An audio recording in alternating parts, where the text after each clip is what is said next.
السلام علیکم ناظرین، بسم اللہ الرحمن الرحیم۔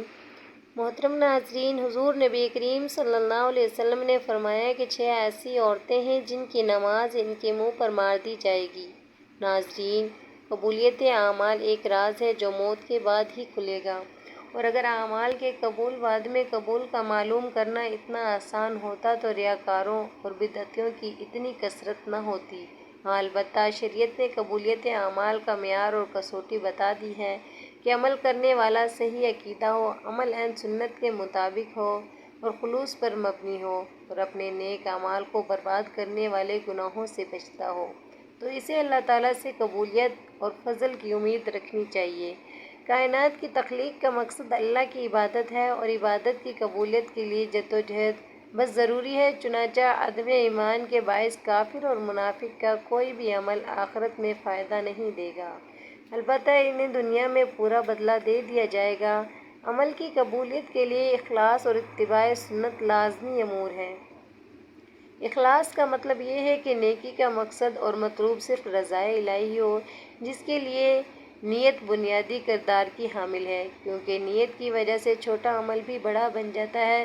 تقویٰ، تسلسل کے ساتھ نیکیاں، نیکی کے لیے دلی رغبت، نیکی پر ثابت قدمی اور انسانی اعضاء کا صحیح سلامت رہنا نیکی قبول ہونے کی علامات میں سے ہے۔ اگر انسان کو ابدیت کی حقیقی معرفت مل جائے تو اسے اپنی ساری زندگی کی عبادات بھی یج نظر آئیں۔ اسی لیے تو عظیم ترین عبادات کے بعد بھی استغفار سنت نبوی ہے، اور مومن کبھی بھی اپنی نیکی پر گھمنڈ نہیں کرتا بلکہ اللہ تعالیٰ سے قبولیت کا امیدوار رہتا ہے۔ چنانچہ قبولیت کے لیے دعا اور شکر گزاری اپناتا ہے۔ شکر کرنے پر اللہ کی طرف سے قبولیت کا وعدہ ہے، جبکہ دوسری جانب شرک، ریاکاری، نیکی کے عوض دنیاوی مفادات کا حصول، حالت ارتداد میں موت، دین سے نفرت، اللہ کی آیات اور آخرت ملاقات کا انکار، غضب الہی کا موجب بننے والے اعمال کرنا، منافقت، ہٹ درمی اور عناد کی بنیاد پر سنت سے تصادم، اپنی پارسائی پر گھمنڈ، نجومی کے پاس جانا، عصر کی نماز ترک کرنا، حقوق العباد طلب کرنا،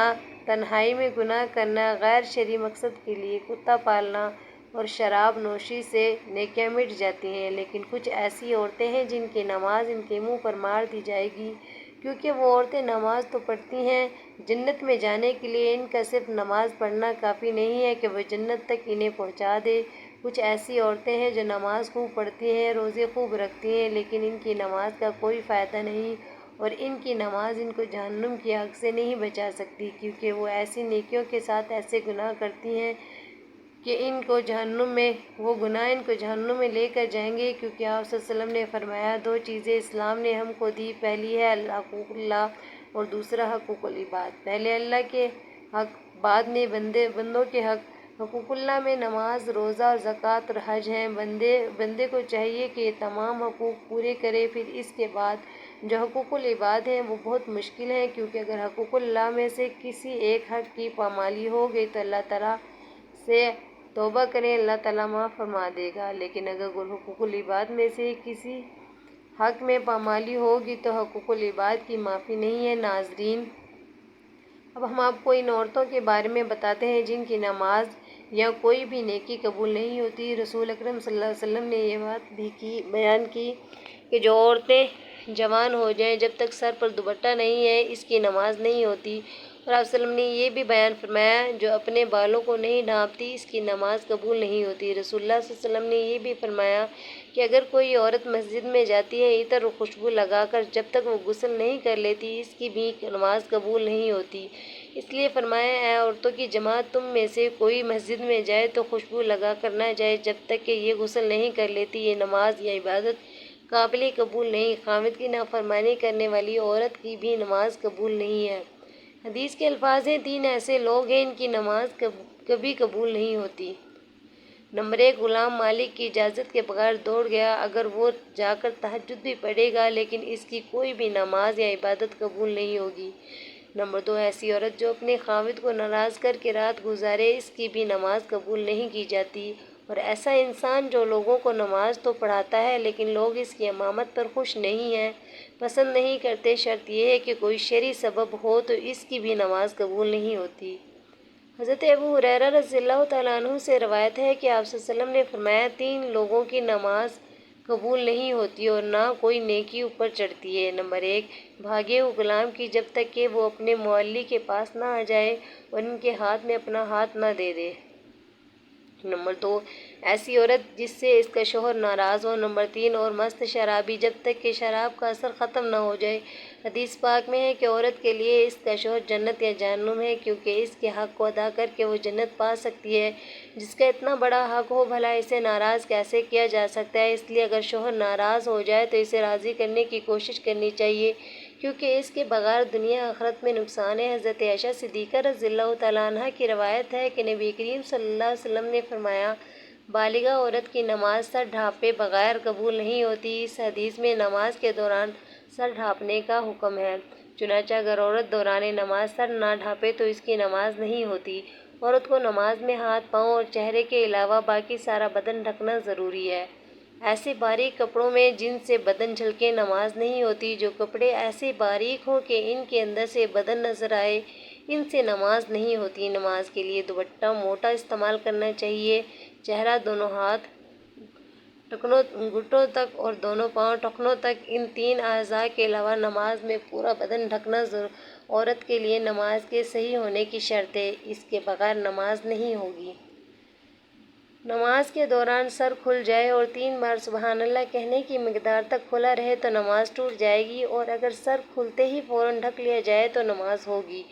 نفل نماز تو بیٹھ کر پڑھنے کی اجازت ہے، گو بیٹھ کر پڑھنے کا آدھا ثواب ملے گا، لیکن فرض نماز بیٹھ کر نہیں ہوتی، کیونکہ قیام نماز کا رکن ہے، مردوں کے لیے بھی اور عورتوں کے لیے بھی، اور اصول یہ ہے کہ نماز کا رکن فوت ہو جائے تو نماز نہیں ہوتی۔ لہٰذا جو عورتیں فرض نماز بغیر معذوری کے بیٹھ کر پڑھتی ہیں، ان کی نماز نہیں ہوتی۔ عورتوں کا جمع ہو کر اس طرح نفل نماز جماعت کے ساتھ ادا کرنا بدترین بدعت ہے اور متعدد غلطیوں کا مجموعہ ہے، جس کی وجہ سے وہ سخت گناہ گار ہیں۔ اور نیل پالش اور آدھی آستین والی عورتوں کی تو انفرادی بھی نماز بھی نہیں ہوتی۔ فجر کی نماز تو عورتوں کو اول وقت میں پڑھنا افضل ہے اور دوسری نمازیں مسجد کی جماعت کے بعد پڑھنا افضل ہے۔ جمعہ جماعت اور عیدین کی نماز عورتوں کے ذمہ نہیں ہے۔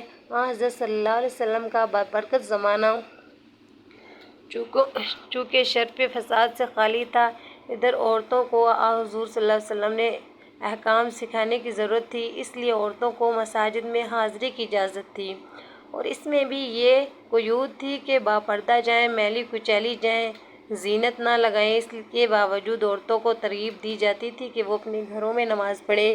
چنانچہ حضرت عبداللہ بن عمر رضی اللہ تعالیٰ عنہ سے روایت ہے کہ حضرت صلی اللہ علیہ وسلم نے فرمایا، اپنی عورتوں کو مسجدوں سے نہ روکو اور ان کے گھر ان کے لیے زیادہ بہتر ہیں۔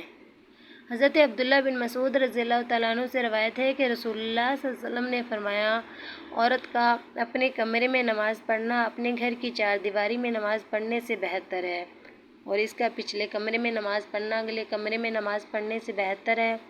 مسند احمد میں حضرت ام حمید سعدیہ رضی اللہ تعالیٰ عنہ سے مروی ہے کہ انہوں نے عرض کیا کہ یا رسول اللہ صلی اللہ علیہ وسلم، میں آپ کے ساتھ نماز پڑھنا پسند کرتی ہوں۔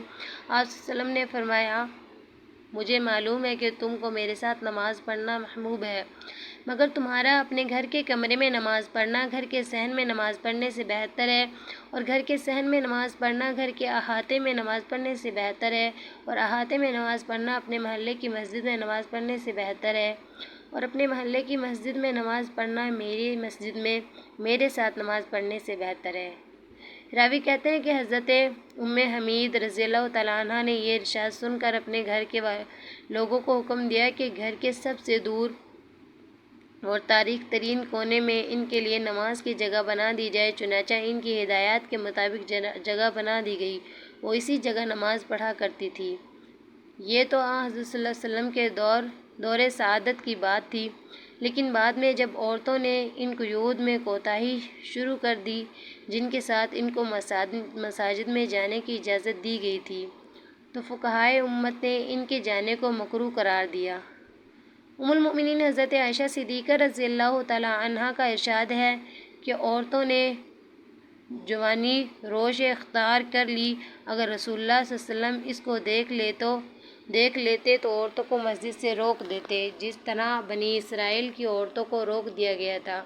ناظرین کیسی لگی ہے آج کی ہماری یہ ویڈیو؟ آپ کو پسند آئے تو لائک کریں، مزید اس طرح کی ویڈیوز دیکھنے کے لیے چینل کو سبسکرائب کریں۔ جزاک اللہ خیر۔